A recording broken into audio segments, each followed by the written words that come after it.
Good evening and welcome to today's ESTS webinar on the state-of-the-art and novel treatment options with EVLP in lung transplantation. It's a great honor to welcome today Marcelo Seipel from the Toronto Lung Transplant Group.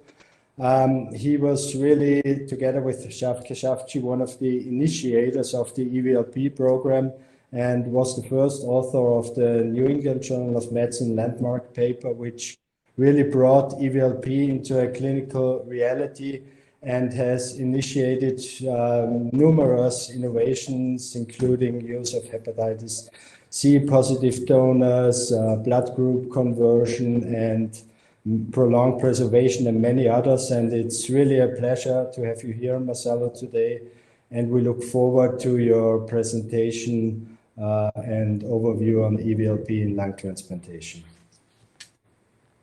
Thank you so much, Clemens. It's a great pleasure to give this webinar. Let me just share my screen here.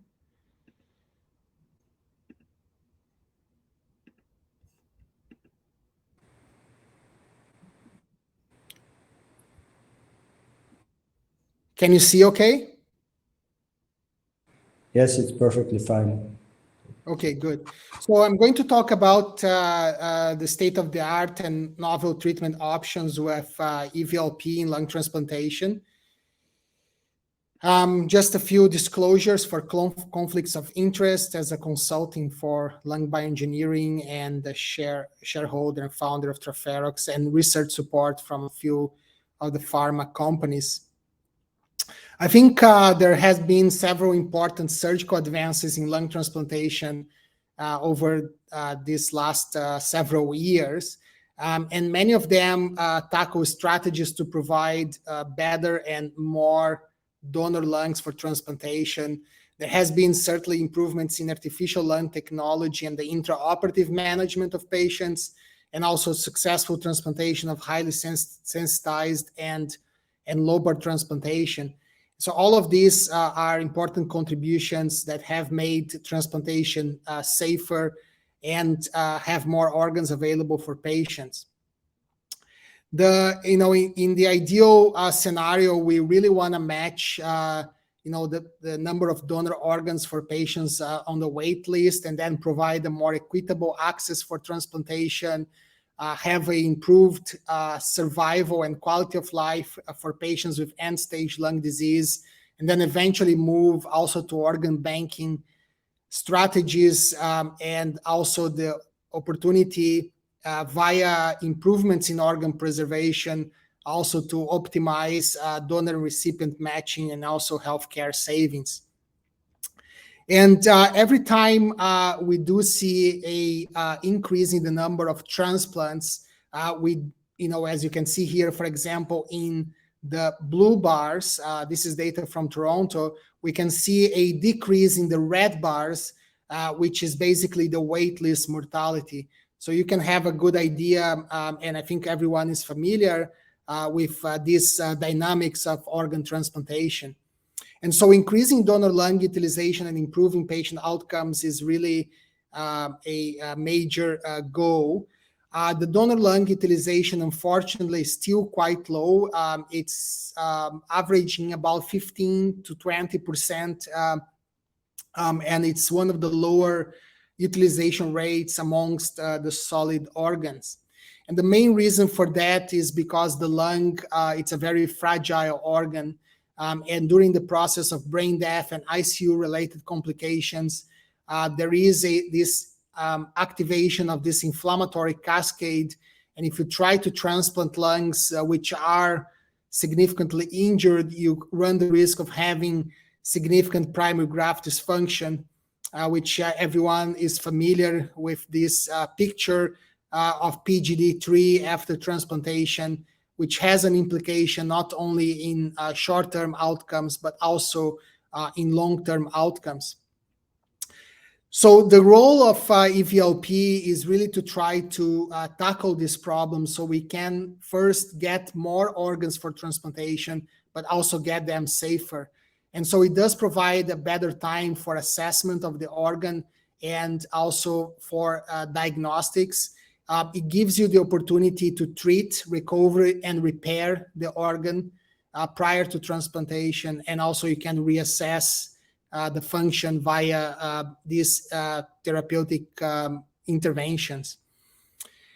And ex vivo organ perfusion has evolved quite significantly over the last 10 years, and it's not only in lungs, but also other organs now are also in this area. And it does really as a the most simple part, I would say, and of ex vivo organ perfusion is that it does allows the transplant team to better examine the organ before the transplant.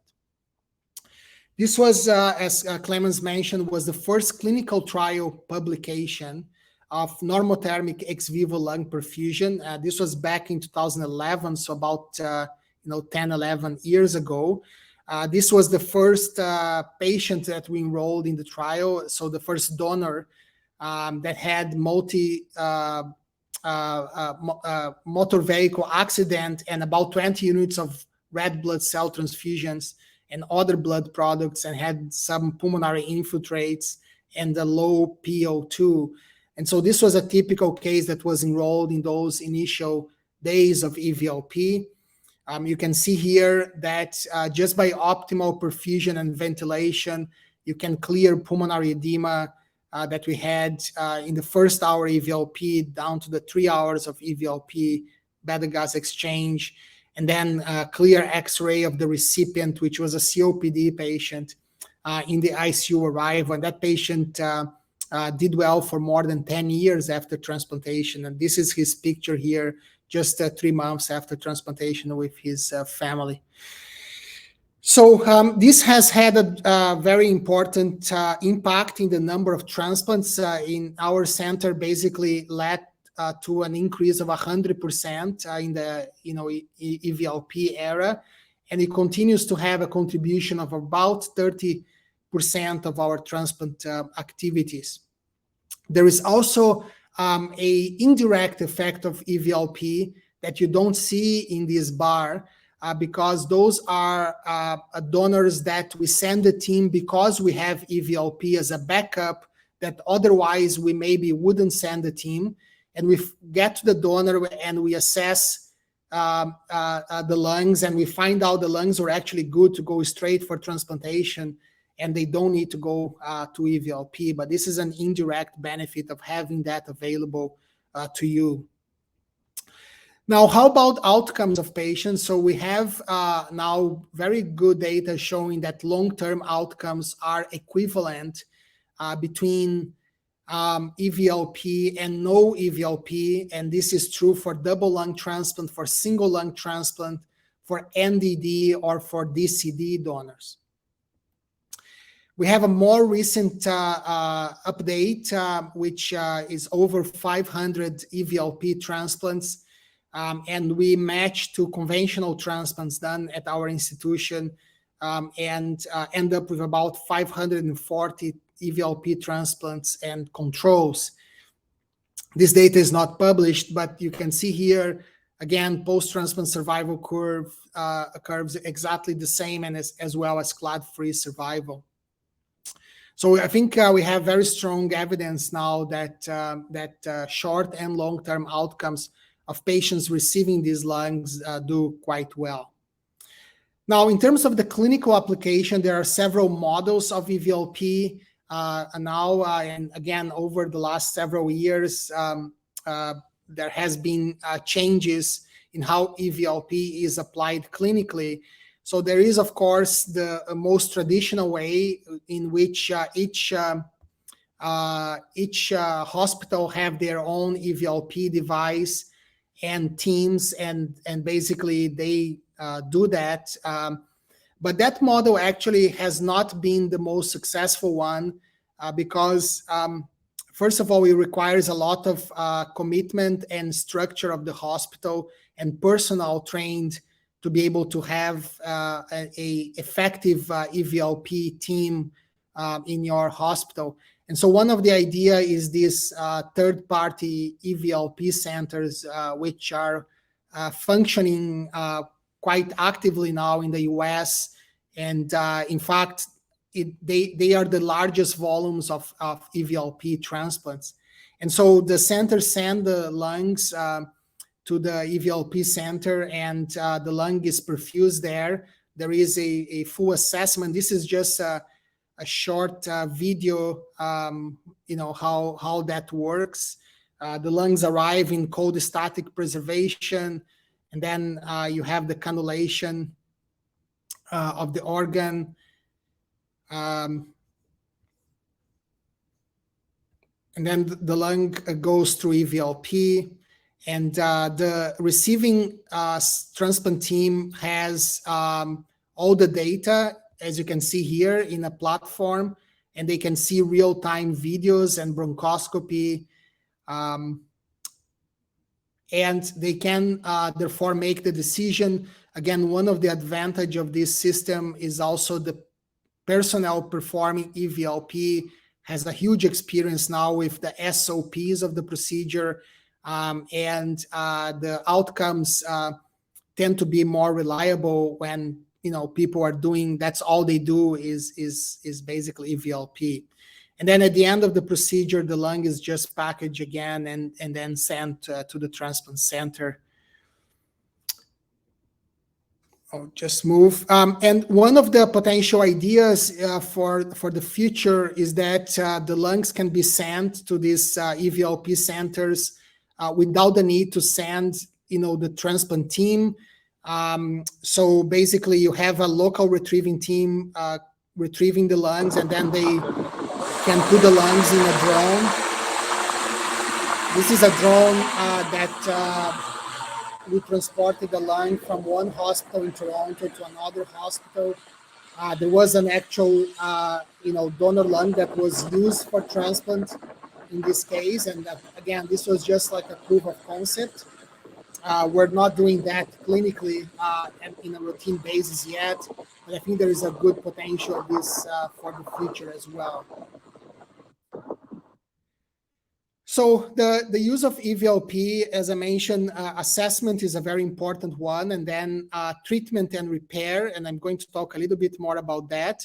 These are the most common injuries that lung transplant teams don't use lungs, like pulmonary edema, infection, aspiration, massive pulmonary emboli, chronic virus infections, and long-arm ischemia in controlled and uncontrolled DCDs.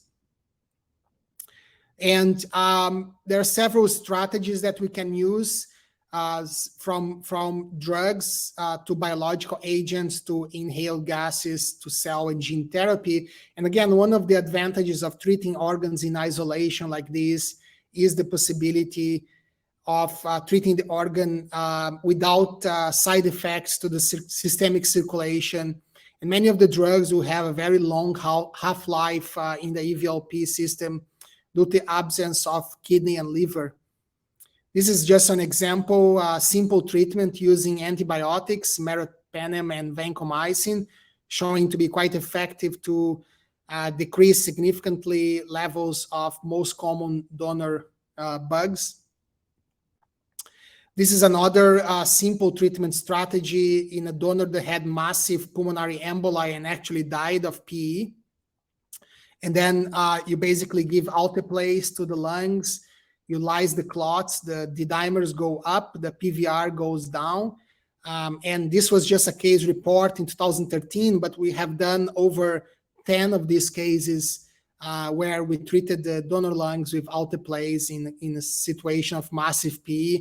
Just would like to note that this is not needed for the regular PEs that we see very commonly in donor lungs, and you can just use those lungs without a problem. We also looked at the use of organs infected with chronic viral infections, and this is one example here of treating donors with hepatitis C, although I know it's not common in Europe, but in North America, large number of donors, because of IV drug use, have hepatitis C. And this is a ultraviolet C radiator device that quickly inactivates hepatitis C virus as the virus is washed out of the lung. We've done clinical trials with this. Now, of course, the drugs for hepatitis C are very effective. So it's really no longer needed any donor treatment for Hep C. But nevertheless, this could potentially be used for other viruses that we don't have such good and effective antiviral drugs. So this is one of the other viruses that is a major concern in lung transplantation, which is cytomegalovirus. Cytomegalovirus doesn't prevent us to use donor organs, but it does have a significant impact in recipient outcomes, especially when we have a donor positive and a recipient negative. So if we could eradicate the latent reservoir of CMV in the donor lungs, we could potentially have better outcomes for patients, less CMV disease, and also less CLAD, which is also associated with CMV development early on. So what we use here in collaboration with a team from Oxford is the use of this fusion toxin protein, which is very specific to internalize in cells latently infected with CMV. So the fusion toxin protein goes inside the cell and causes apoptosis. And we were able to see using human lungs here that were CMV positive, that when you treat these lungs with this fusion toxin protein, you don't see any adverse effect to the organ, and you see a very effective decrease in viral reactivation events from cytomegalovirus. So we are about to start a clinical trial using this approach. We're just waiting for the GMP production of the toxin protein before we can start, but should be in the next few months. And also another virus is Epstein-Barr virus that is associated with lymphoproliferative disease. Again, when you have mismatched transplants, more important even in the pediatric transplantation. And rituximab is very effective to eliminate B cells in the graft, which are also the cells that host the latent EBV. So we also showed some ability to decrease EBV reservoir in the lungs by treating with rituximab. Now, changing a little bit gears from treating diseases in the organs, but to be able to better reassess these organs is the assessment of uncontrolled DCDs. Although the use of EVLP in controlled DCDs should be selective, we feel that the use of EVLP in uncontrolled DCDs should be mandatory because you really don't know what happens to the organ in those 2 to 3 hours of warm ischemia. And this is an example of a 44-year-old donor that had cardiac arrest playing basketball and had 1 hour and a half of no touch, and basically an additional 80 minutes after consent from family using CPAP and prone position. And then about 3 hours after death, we did the cold flush, but the lungs looked pretty good. You can see here. We are using a simple method to try to preserve these organs in situ before the team gets to the donor to retrieve. And that's by using this simple CPAP device with an airway pressure of 20. And we also prone the donor because you get better air distribution in the lungs during that period of warm ischemia, which is really critical to maintain cell viability. This is just showing that sometimes it may take an hour to 2 hours to get our team to the donor sites, and then having this type of protection of the organ is critical. These lungs went on EVLP, and you can see here very stable lung X-ray between 1 and 3 hours, and the numbers were also very good. And we did a double lung transplant, and this patient did really well. And so we have an uncontrolled DCD program open, and this is really thanks to availability of EVLP. Now, the other use of EVLP is in the use of medical assistance in dying. Again, I know that some centers in Europe don't use EVLP for MAID, and we also sometimes don't use if we do have all the information we need, but sometimes some of these donors don't even want to have X-rays or blood gases, and therefore we tend to use in a higher number of them. And it's been very prevalent donation now here in Canada. Some of these donors actually, they don't want to have the provision of euthanasia in the hospital. They want to have it at home. And we're able to offer lung donation in those cases, such as for this patient where the MAID procedure was administered in his house. And after a cardiac arrest, he was transported to the hospital, which was about 30 minutes from his house. And we used our uncontrolled DCD protocol for that. And the team was already waiting in the operative room for retrieval. And so we have used this, and we have done now 4 cases using this approach. You can see here, lungs look beautiful and very good also physiology. You can see here very stable compliance. When you look at these numbers here, you really see that this lung is a star, right? You see a compliance which is very stable. You see the lactate is very low. Normally in brain death donors, you get a lactate around 8 to 10 by hour 3. Here you have half of that, and a very low consumption of glucose and very low consumption of the perfusate solution. So you kind of guarantee this lung will do very well. You can see the recipient here was extubated in 24 hours. And so I think EVLP in the future is really going to be a platform for major advances in organ transplantation. I think right now we have done the most simple approaches, but there is a huge amount of research being done. And I think the use of cell and genetic modification and immunocloaking, they will be really one of the futures of this platform. Just to show one of the examples of what the future brings to us is this possibility of actually converting blood type in the donor organ, creating universal blood type donors. And so this is a study that we published last year, where we converted A donors to O donors by using these very efficient enzymes, which are extracted from E. coli. It's a mixture of 2 enzymes, and they were very rapidly clear A antigens from the endothelial cells of the organ. And these are human lungs that we had the antigen removed.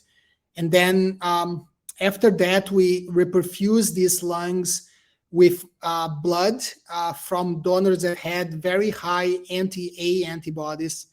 And you can see here, it's a bit confusing picture, but you can see here we had a treated and non-treated graft. And in the treated graft in blue, you can see that the antibodies, they stay completely stable in blood during the EVLP. Whereas in the lung that was not treated with the enzymes, those antibodies disappear from the circulation, which means they're just being bound to the tissue. And also we show that complement activation is also inhibited by this approach. And so this is another strategy that we aim to start clinical trials as soon as GMP enzymes are available for us. Now, one of the important questions is there a role to use EVLP as a preservation strategy to prolong lung preservation times? And I think the data from the several years have shown that this is possible. Now, there are several implications of extended preservation, such as overcoming geographical hurdles, also to provide better immunological matching, perhaps organ banking strategies, and also semi-elective transplantation, which has been a dream for all of us practicing transplant. If you look back to the gold standard technique in lung preservation, is still is the flush of the lungs with a LPD solution, inflating the organ with oxygen and maintaining in a cooler of ice. And by using this approach, basically the data show that centers are very conservative. They try to stay under 6 hours of cold preservation time. And at least registry data shows that when you go beyond the 6 hours, you do have some adverse outcomes for the recipients. Now, if you use EVLP, you can certainly extend a lot your preservation times. And this, again, this is preclinical studies in pigs showing that if you have a cold ischemic time of 10 hours and then you put the lungs on EVLP, you basically restart the clock on the ischemia, and then you can have another 10 hours of cold ischemia time. And when you transplant these lungs, they do very well, in contrast with the lungs that are just preserved on ice for 24 hours, as you can see here, a moderate dysfunction of the graft. This is also shown in the clinical setting where lungs preserved with EVLP between 12 and 24 hours, they do quite well for patients in intermediate term outcomes. However, it never made sense to me that we were going to use a expensive and complex technology to actually use as an organ preservation strategy. And so one of the questions is, can we actually optimize cold static preservation? Because this is simpler, is less costly, in order to achieve more than that 6 to 8 hours, to achieve all the benefits that we can achieve with EVLP. And so then we went back to the literature, and we found out from the late 80s back in Toronto, where Dr. Cooper team, this was the very early days of lung transplantation. And so they didn't, in fact, know what was the best temperature of preserving the organ at that time. They did these rabbit studies, and they show that actually 10 degrees is better than 4 degrees. Interesting, even 15 degrees was better than 4 degrees in that study. And then Hiroshi Date reproduced those findings in St. Louis in a dog lung transplantation model, again, in the early 90s, showing that you actually achieve double the function of the lung when you preserve the lungs at 10 degrees for 18 hours. So at that time, he was already showing that 18 hours was safe to preserve if you're keeping at 10 degrees. And so we decided to reassess this concept in a modern era because, in fact, in those 30 years, there was no further publications evaluating that approach. And so we did a pig study evaluating, and were able to preserve these organs actually for 36 hours, either in a cooler of ice or in cold preservation, in a 10 degrees incubator, and then performed EVLP as an assessment. And you can see here that the lung function was much better in the 10 degree, again, huge differences in organ compliance and also edema acquisition during the EVLP testing phase. Now, the most important aspect of this study was not only to confirm the physiological findings that Dr. Date had shown, back in the early 90s, but also to show what were the main mechanisms by which 10-degree preservation preserved the lungs so much better. And this was mainly by better protection of the mitochondria and also inhibition of inflammasome activation and IL-1 beta production. But there were other benefits as well that were able to confirm. for example, the maintenance of functioning sodium-potassium pump and avoiding intracellular acidosis during the periods of long preservation. We then went on pig study using an injured lung, because the initial study that I showed you just in the last few slides, they were using normal healthy pig lungs. And so if we want to translate this clinically, what is the best model? So human lungs, they always have some inflammation. And so we wanted to reproduce this in an inflammatory model, which was an aspiration-induced lung injury. And then we did a similar approach, but in this case, we transplanted the lungs instead of assessing them on EVLP. And what was very interesting here was, again, the 10-degree preservation lungs, they did much better, not only compared to the 4-degree group that were also preserved for 12 hours, but also compared to the minimal cold ischemia. So this study actually showed that if you have an injured organ, it's better to keep it at 10 degrees for a period of time rather than immediately transplanting that organ. And this is very clear, showing here in preserving lung histology as well. You can see big differences in acute lung injury. Of course, this was just one study, and these results have to be further confirmed, and it may work in this model, but may be different in different models of lung injury. So we are investigating that factor now. Now, if 10 degree could be a simple solution to extend preservation times, perhaps we could also use it to avoid overnight transplantation.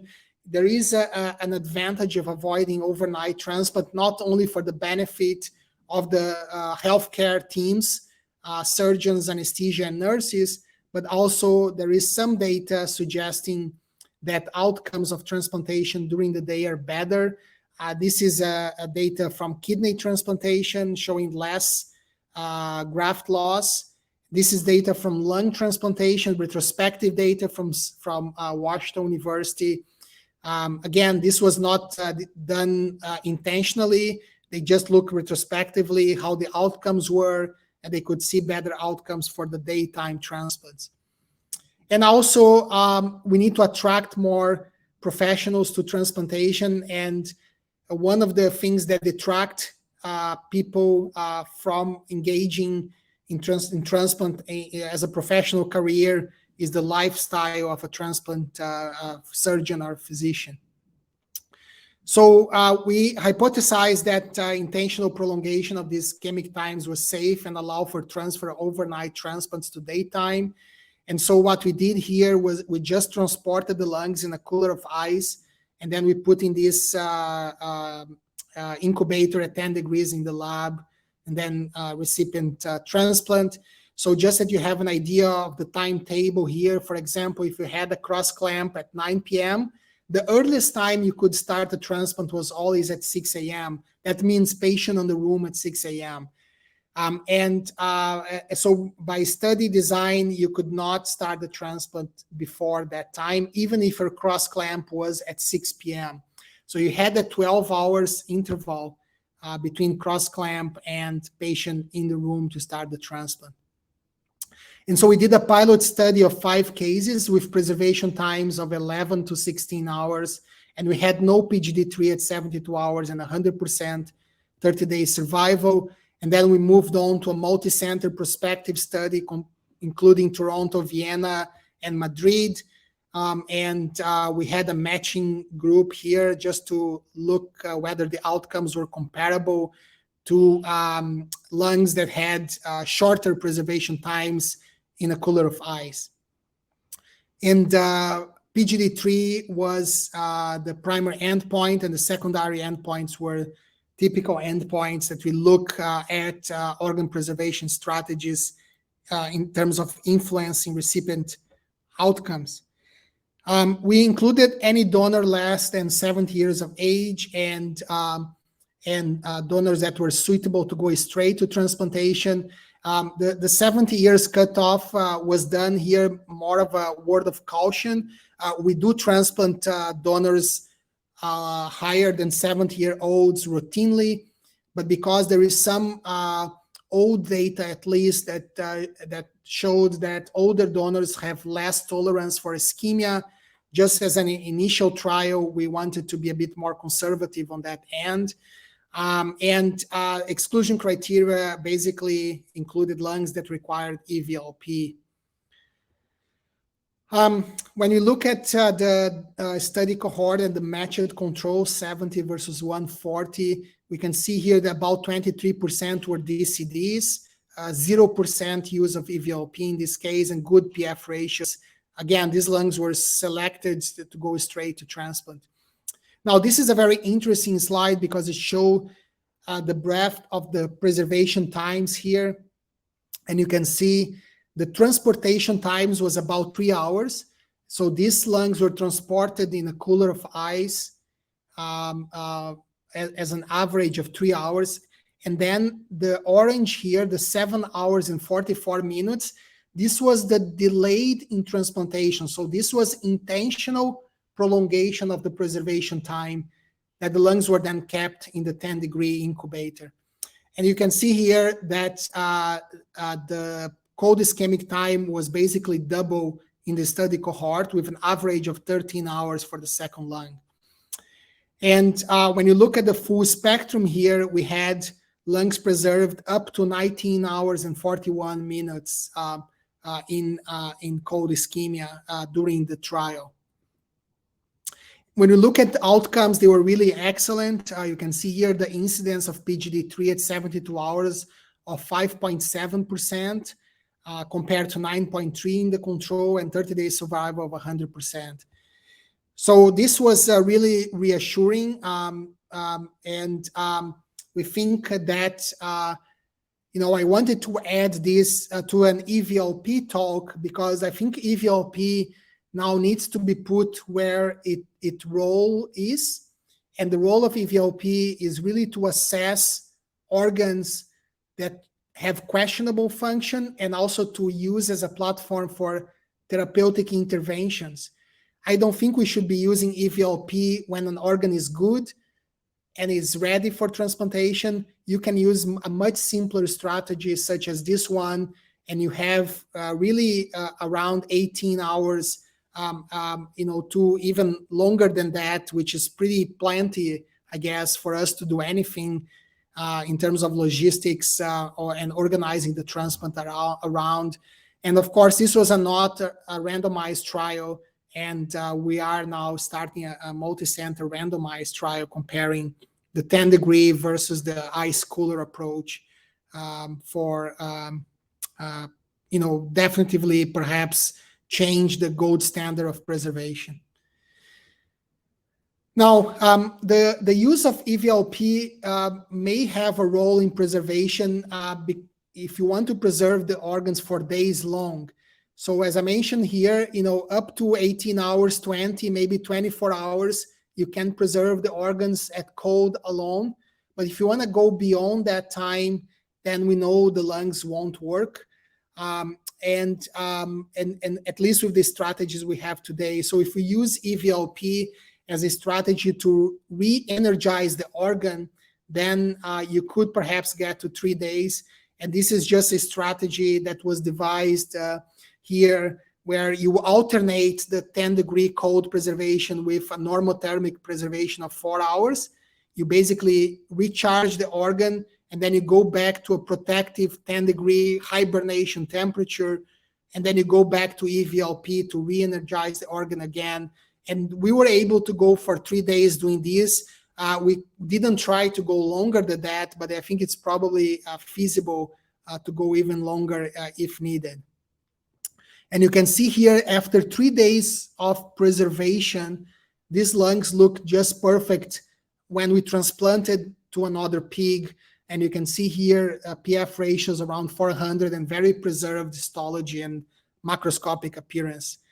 So again, this is just to show where the future may bring us also to use this as a potential for therapeutic interventions.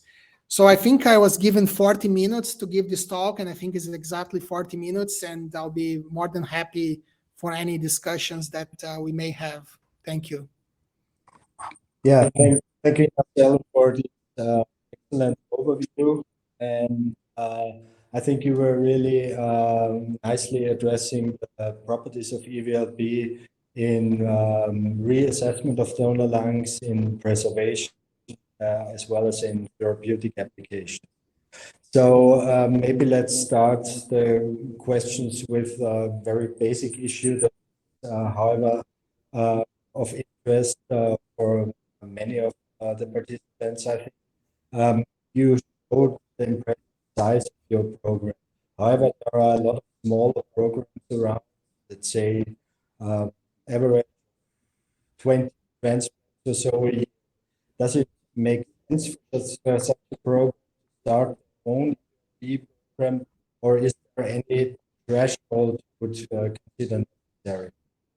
Sorry, your voice is breaking a bit, but if I understood, you're saying, is there a threshold number of transplants that a program should have to use EVLP? Is that exactly? Yeah. Yeah. Okay.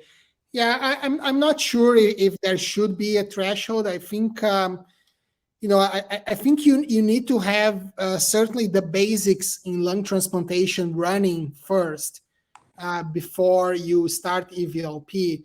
I've seen a lot of programs that were just starting as a program. They say, well, we need EVLP, to start our program, and you really don't need that.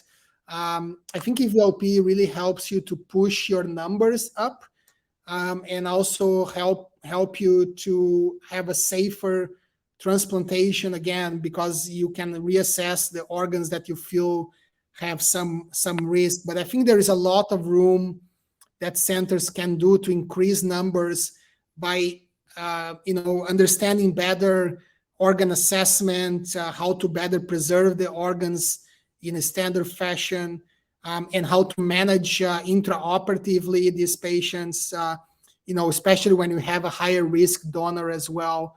So I think there's a lot of learning. So I don't think there is specific cutoff that I would say it's needed. When you're talking about the learning, did the EVLP experience in marginal donors lead to an increased trust towards the use of some of these donors? Lawrence from Leuven is asking to use these lungs without EVLP.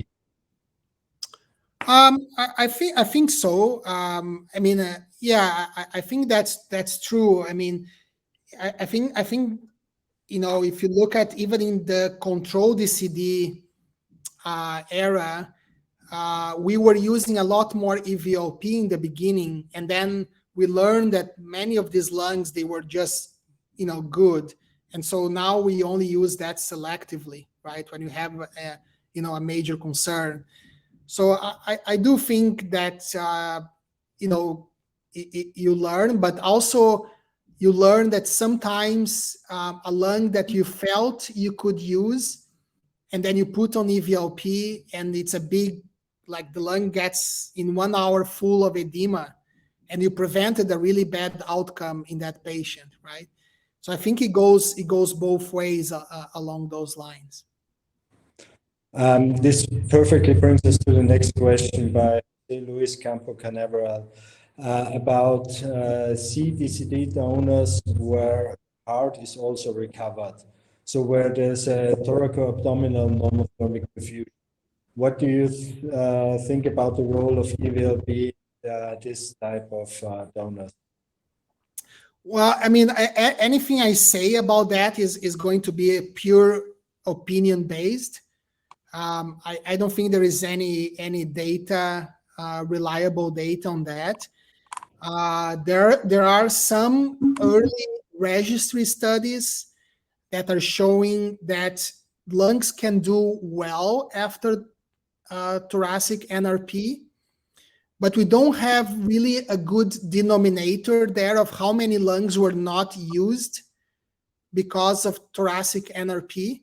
And I think there are a lot of lungs that are being injured and not used because there are no really proper protocols for thoracic. Everyone does differently. There are even centers in the US that do the 1 or 2 hours of thoracic NRP with the lung not being ventilated, okay? Just so you have an idea of the mixture of protocols that exists. So I would say, you know, right now in 2023, I would certainly think it's safer to assess these lungs on EVLP. Whether this will persist, maybe not. Maybe once the protocols of NRP are more lung protective, maybe you won't need anymore. Okay. You mentioned the change of logistics due to the prolonged preservation possibility. Can you give us a bit of your experience, how this changed the entire logistics, and probably some tips and tricks for centers who want to change their logistic in that way? And Lawrence is also asking whether you missed probably another donor because of the delay in the initial transplant for 10 hours or more. Well, I don't see how we would lose another donor. I'm not sure if I understand that. Probably it's because of resource availability, the next donor coming up not being able to put together the resources early enough. But probably that's not understandable from the Corona point of view. Right. No, I mean, in reality, I think each center will have to decide what is the best for them. You know, I made basically a policy for myself, and some of my colleagues are joining that a transplant either starts up to 6 p.m. or will start only after 6 a.m. Okay, so there's no transplant starting, you know, in between those intervals of time. And if the lung is good, okay, you can preserve these lungs at 10 degree. If the lung needs EVLP, then you'll do your EVLP during that time, and then you have the 10 degree before and 10 degree after. Okay, so for every situation you can accommodate. My decision was I want to do all transplants in the morning or during the day. For other people, and I have also used that, is the fact that sometimes the donor, let's say, is at 3 a.m. and I have my elective thoracic case starting at 8 a.m. And in that case, I can use the prolonged preservation to do my thoracic cases, and then I start my transplant at 4 p.m. after I finish the thoracic cases.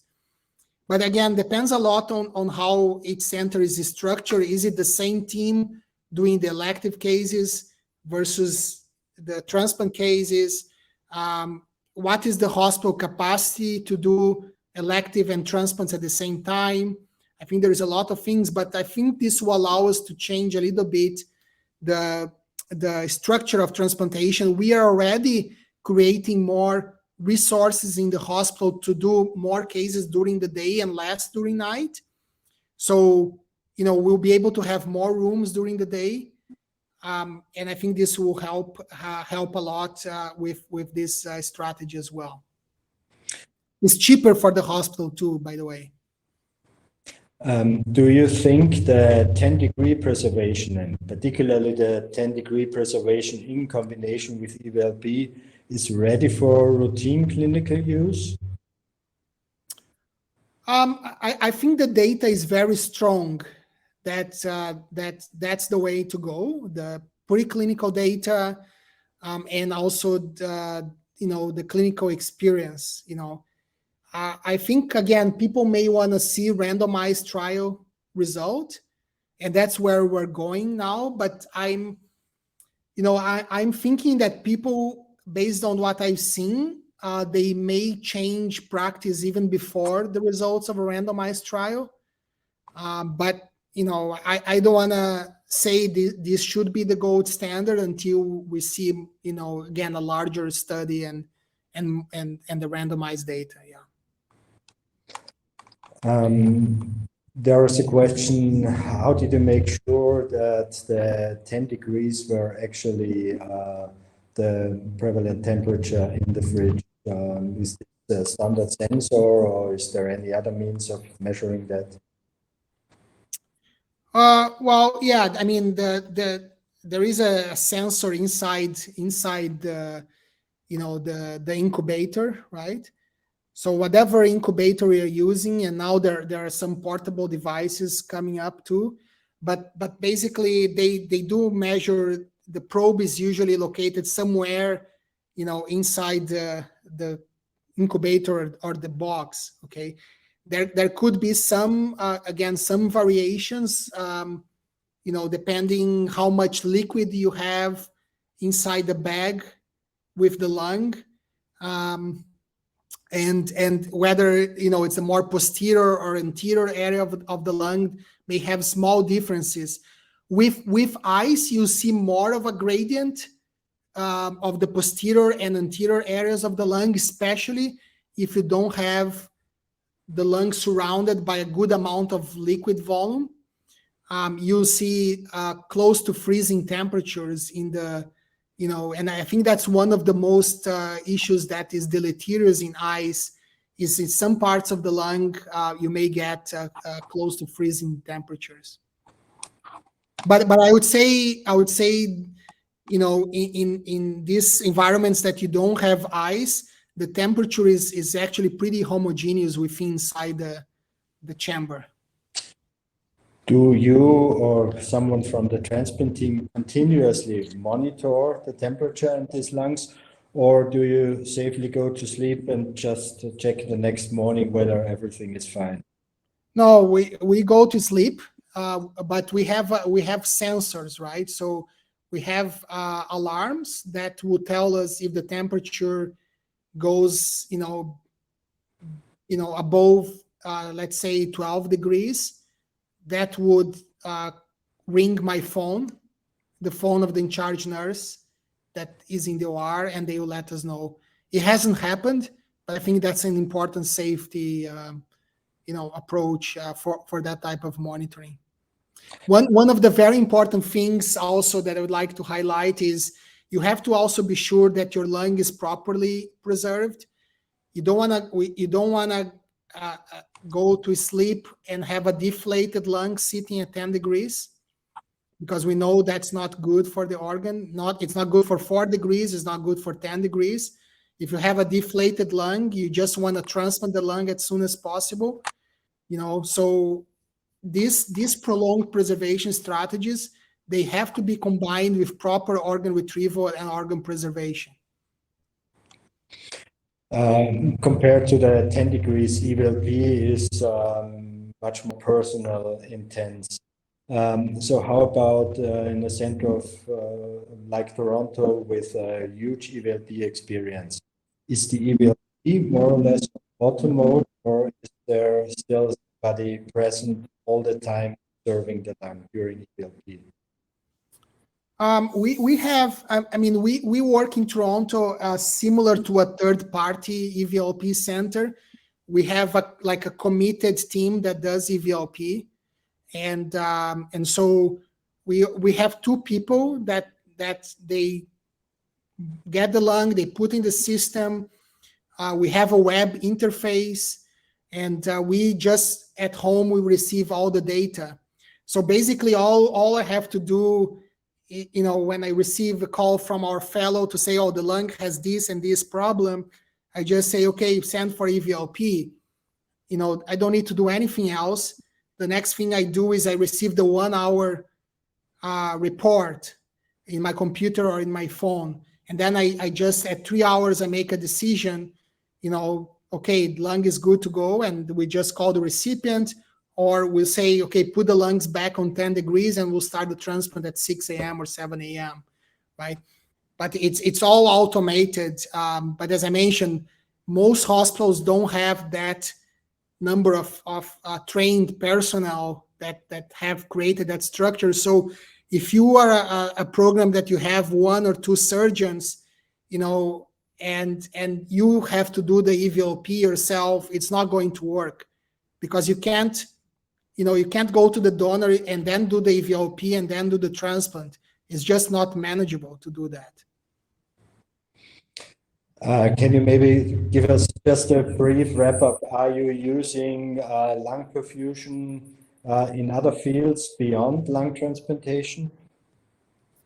Yeah, on the clinical side, we are using isolated lung perfusion for treatment of pulmonary metastases. And again, I think the Europeans have been also pioneers on that with, Vance Hill work in the Antwerp and in the Netherlands as well. But we have used the technology or the new EVLP technology, which I think protects the organ better. So we have an active sarcoma metastasis trial and also a colorectal trial. And we're doing now about 1 case a month of those. So the numbers are kind of pretty consistent.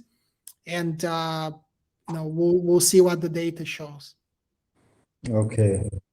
Yeah, thank you, Marcelo, for this really excellent overview on the topic. And on behalf of the entire ESTS Committee for Learning Affairs, I'd like to thank all of you for participating in this webinar. And I'd also like to invite you to participate in our next webinar, which will take place on the 20th of March, and we'll discuss the topic of including robotic-assisted thoracic surgery in the general thoracic curriculum.